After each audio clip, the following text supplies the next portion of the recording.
93.5 red FM पे एक कहानी ऐसी भी सीजन 2 प्रवीण के साथ। रात का वक्त था।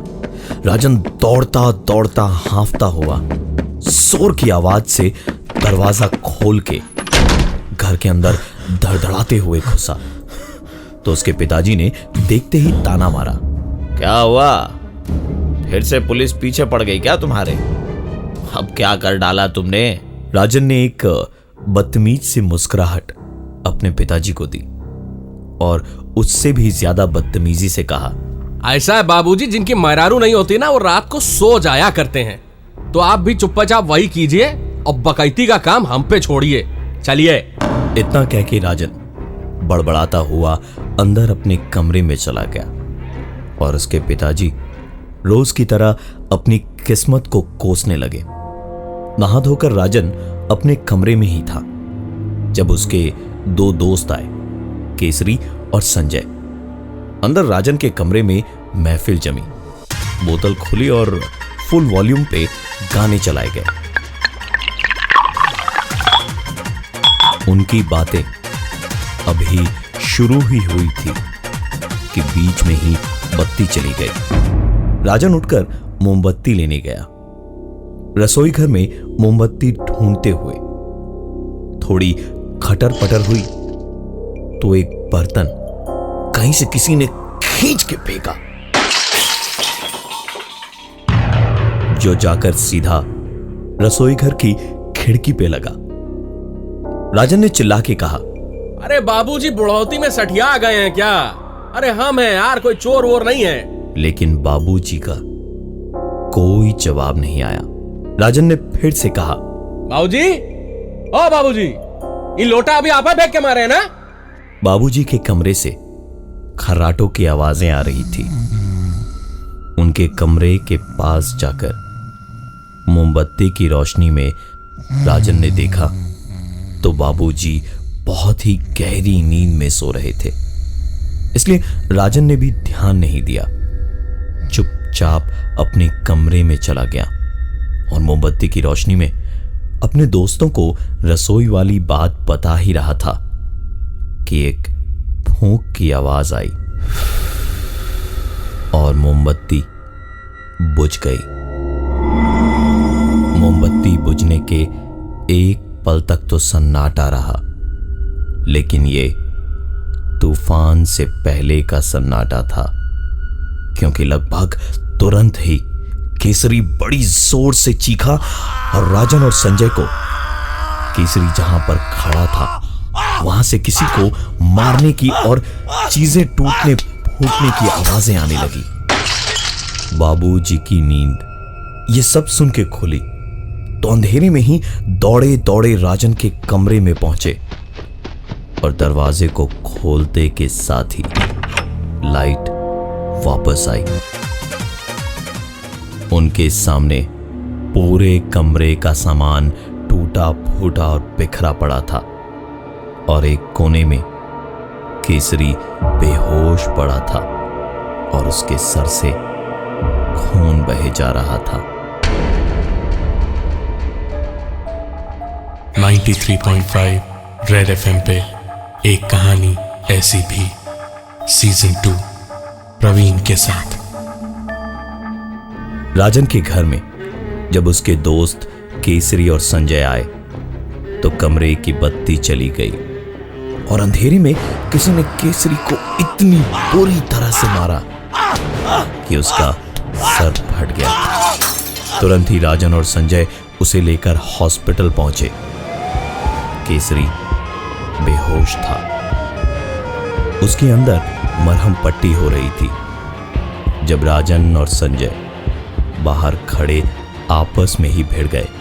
तो उसको ऐसे मारने की क्या जरूरत? नहीं मारे, हम तुमको बोल रहे हैं, तुमने मारा है। खाली 3 लोग थे, हम यहाँ मारे हैं नहीं। फायदा उठा करके उसको मारने वाले तुम ही हो। हमारी पुरानी दुश्मनी हम जानते हैं, तुम मारे हो। पास में पीठ में छुरा तुम भोगे उसके। दोनों में ये बहस चल ही रही थी जब अचानक केसरी की चीख सुनाई दी।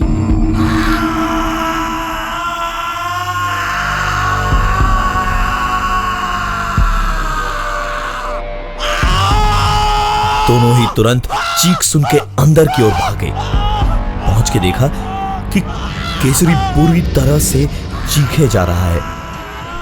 पता नहीं कौन सी परेशानी थी उसे जो इस कदर बुरी तरह से वो तड़प रहा था।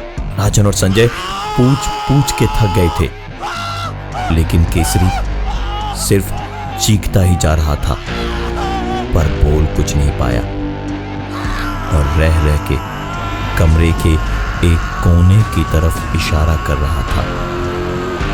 तंग आकर राजन ने कहा, अरे तू चीखना बंद करेगा या नहीं? अबे बता तो सही, हुआ कहाँ है? केसरी ने लेटे लेटे ही एक अजीब सी आवाज में कहा, इसकी चीखें तो बड़ी सुनाई दे रही है। बड़ा ख्याल है अपने दोस्त का। और संजय, इतनी तेज सर पर क्यों मारा तूने? देख कहां पहुंचा दिया तूने केसरी को मारकर।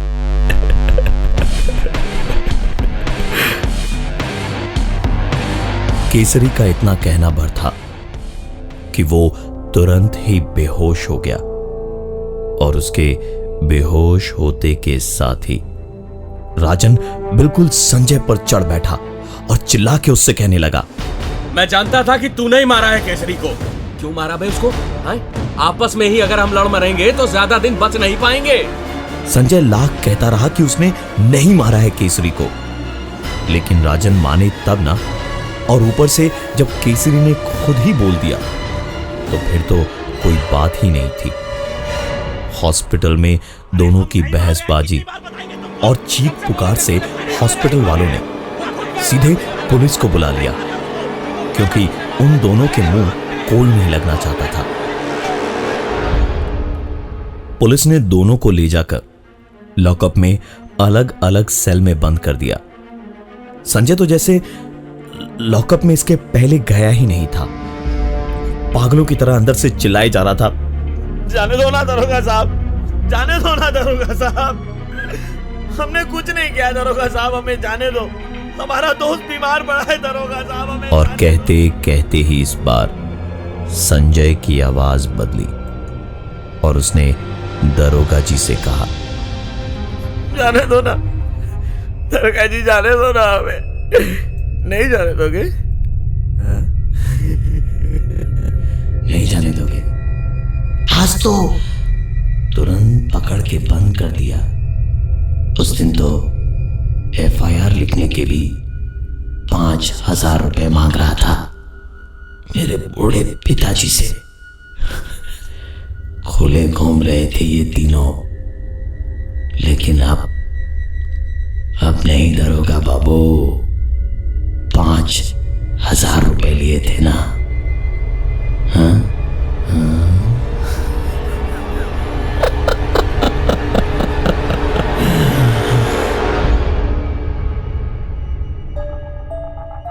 93.5 रेड FM पे एक कहानी ऐसी भी सीजन 2 प्रवीण के साथ।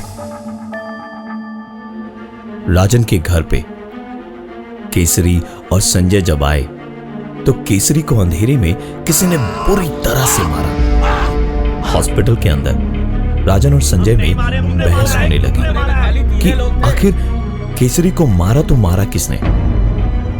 हॉस्पिटल में दंगा करने के चक्कर में पुलिस दोनों को पकड़ कर ले गई, जहां लॉकअप में संजय ने एक अलग ही आवाज में कहा दरोगा साहब से, नहीं जाने दोगे? आज तो तुरंत पकड़ के बंद कर दिया। उस दिन तो FIR लिखने के भी 5,000 रुपए मांग रहा था मेरे बूढ़े पिताजी से। खुले घूम रहे थे ये तीनों, लेकिन अब नहीं दरोगा बाबू, 5,000 रुपए लिए थे ना? हाँ?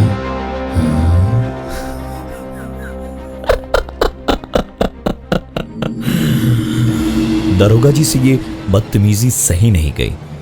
वो अपनी टेबल से उठे और डंडा लेकर सीधा अंदर लॉकअप में घुसे।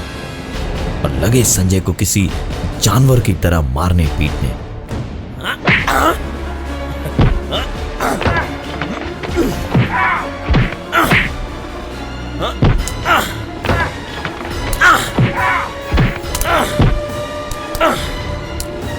हमसे नाटक, हैं?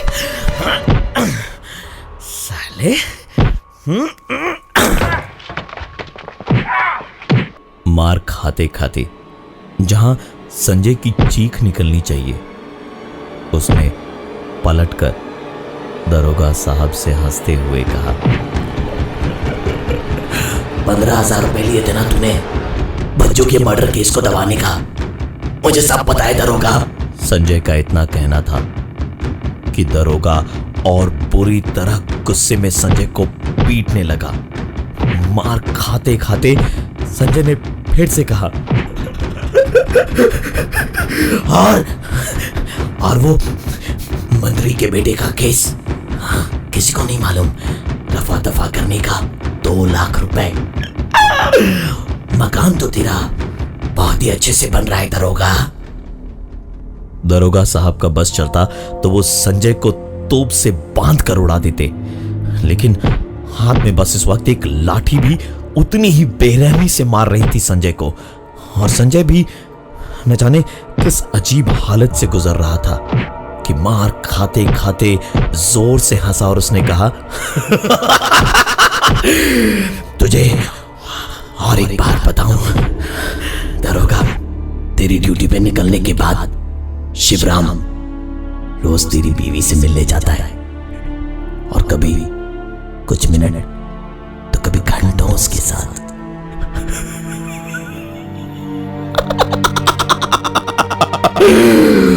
मारना मुझे दरोगा, मार संजय को, मार दे तू, खत्म कर दे इसे, नहीं तो मैं।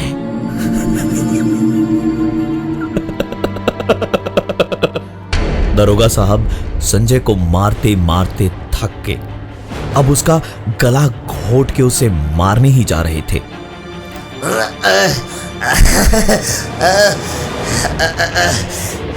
दरोगा साहब,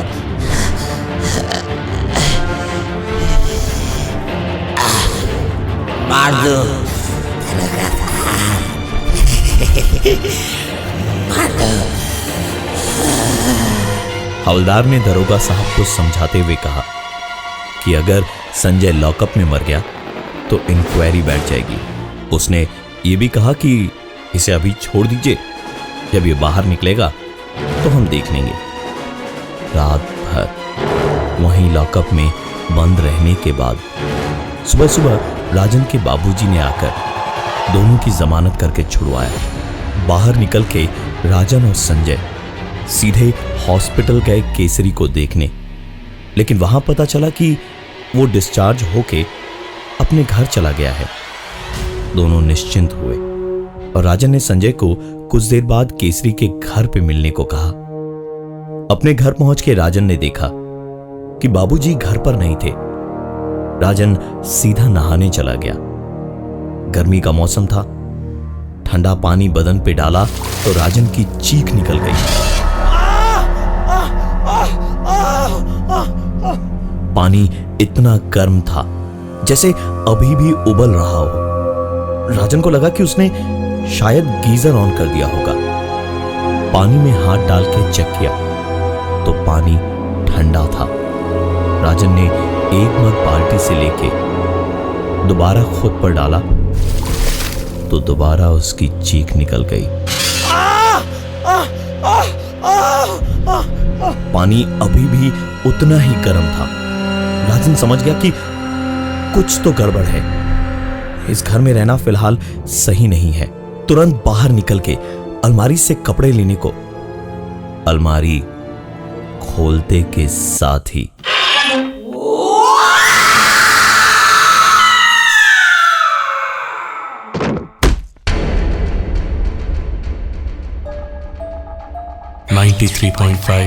रेड एफएम पे एक कहानी ऐसी भी सीजन 2 प्रवीण के साथ। राजन के घर पे जब उसके दोस्त केसरी और संजय आए तो केसरी को अंधेरे में किसी ने बुरी तरह से मारा और वो बेहोश हो गया। उसे हॉस्पिटल में ले जाके राजन और संजय में बहस हो गई कि संजय ने केसरी को क्यों मारा। हॉस्पिटल में शोर शराबा करने की वजह से उन्हें पुलिस पकड़ कर ले गई और वहां से निकल के जब राजन वापस घर आया तो राजन को अपनी अलमारी खोलते के साथ ही एक चीख सुनाई दी।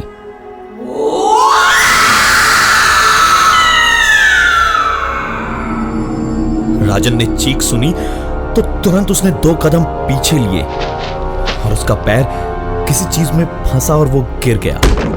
गिरने के बाद पलंग के कोने से सर ऐसे लड़ा कि उसका सर वहीं पर फट गया। खून उसके सर से बहुत तेजी से निकल रहा था और बहुत तेज दर्द की हालत में एक अजीब सी आवाज ऊपर छत पर हुई। राजन ने ऊपर देखा कि उसका पंखा जोर जोर से हिल रहा था। राजन किस्मत से जिस पल अपनी जगह से हटा, बस उसी पल वो भारी भरकम पुराने जमाने का पंखा जोर से जमीन पे गिरा। राजन ने अपने माथे का पसीना पोंछा और जरा सा पीछे सरका। उसके सरकते के साथ ही पंखा भी थोड़ा सा उसकी ओर सरक गया। राजन की आंखें अब फैल चुकी थी। दिल की धड़कन बहुत तेज भागने लगी और राजन फिर थोड़ा सा पीछे सरका और उसके सरकते ही पंखा भी। राजन तुरंत उठकर अपने सर की चोट भूलकर खड़ा होकर वहां से भागने को उठा। पूरा जोर लगा के भागने को हुआ तो दरवाजे तक पहुंचते ही कमरे का दरवाजा जोर की आवाज के साथ उसकी आंखों के सामने बंद हो गया और उसके बाद पंखा थोड़ी दूर तक सरकता हुआ आया और फिर राजन की आंख खुली तो उसने देखा कि पंखा अपनी जगह पर लगा हुआ था।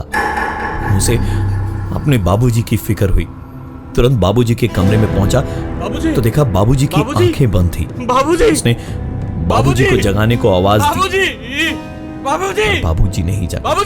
राजन समझ नहीं पा रहा था कि यह हो क्या रहा है कि तभी अचानक उसे अपना नाम सुनाई दिया।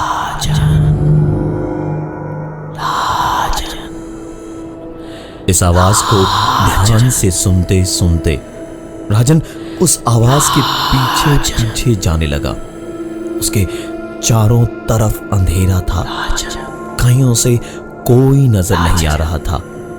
भागते भागते उसे दूर रोशनी की एक किरण नजर आई।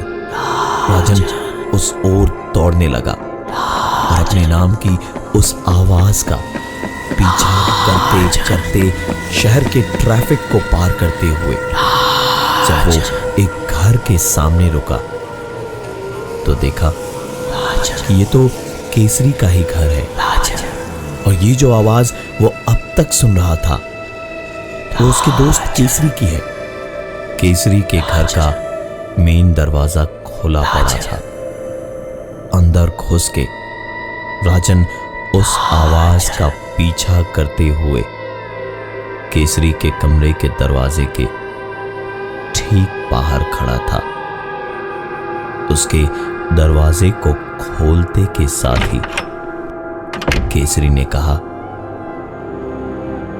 शायद राजन आ गया है। पूछते हैं कि उससे हुआ क्या था। देखा संजय और केसरी अंदर बैठे थे। टेबल के चारों कोने पे मोमबत्तियां चल रही थी। बीच में आत्माओं को बुलाने का प्लैंचेट आउजा बोर्ड रखा था। और पीछे राजन की तस्वीर लगी थी, जिस पर माला चढ़ी हुई थी और नीचे अगरबत्तियां जल रही थी।